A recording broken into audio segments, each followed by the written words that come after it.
When you watch a Christopher Nolan film, what comes to mind? Is it high concept ideas, non-linear timelines, groundbreaking practical effects? What about clarity? Clarity might not be the sexiest tool a filmmaker has in his tool belt, but it might be one of the most important. It's shocking how often I'll be watching a movie and halfway through a scene I realize I have no idea what's going on. I can't tell where the characters are in relation to each other. I can't tell which way people are moving. I can't tell if the good guys are winning or if the bad guys are winning.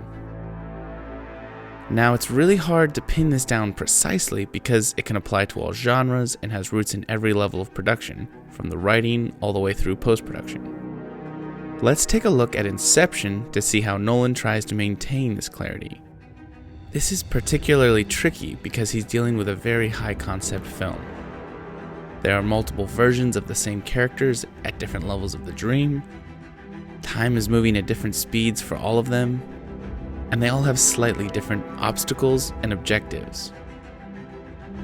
This isn't an exhaustive list, and I'm going to be referencing pretty much the whole second half of the film, so I might miss a few things or breeze over a few details, but let's dive in. The first and most obvious thing he does is tell us what's going on. Nolan has been accused of over-expositing in his screenplays, but I think he does it efficiently in this film. Ariadne is introduced as a new character that can ask questions and learn the things the audience needs to know. We also see the whole team actively making the plan and verbally expressing to each other the different obstacles they might face. This is done with shots of them going into the dreams and testing things out, not just shots of them sitting in the room.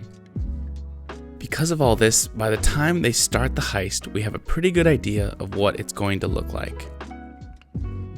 Once they're in the dream, any new obstacles are addressed and debated in a dramatic and entertaining way. The next thing he does is establish a very unique setting and staging. There are 3 layers of the dream that the characters move between. The first layer is a rainy city street, the second layer is a luxury hotel, and the third layer is a snow-capped mountain base. Because they're so unique, Nolan can cut between any of these at any point and we immediately know where we are. Even if we're seeing the same character in 2 different places, we know which version they are and what level they're on based solely on the setting. The next thing he does is cross-cut between the different layers. Lessons from the Screenplay made an awesome video about this a few years ago that you should definitely check out. The things that happen in the dream above have a clear effect on the dream below.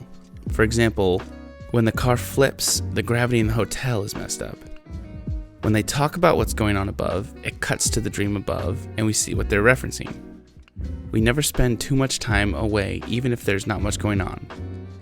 Even though not that much is changing in the top layer dream, we still get occasional glimpses to help us keep track. Next, he uses the sound of the diegetic music, playing at different speeds in the different levels, to tie them all together. As the clock winds down, Yusuf starts the music so they know to get ready, and we hear that on multiple occasions. It's always there to show how the timelines are lining up, even though they're moving at different paces. There are a few other things he does, like using unique musical motifs and occasional slow motion to reiterate the point of time dilation. But for the most part, he uses deliberate and entertaining exposition, distinct and recognizable setting and design, cross-cutting that maintains the dramatic themes and pacing, and auditory cues to give us a clear idea of what's going on throughout the entire sequence. It might be boring to talk about a visionary filmmaker in terms of his ability to be clear and visually legible, but it's part of what makes his films so special. Anyone can come up with crazy ideas, but producing a movie like this takes hard work and planning and trial and error. It's because he creates films that we can understand that we're able to invest in the high concepts and the characters in the first place. Without clearly designated stakes and objectives and geography, all we see is white noise.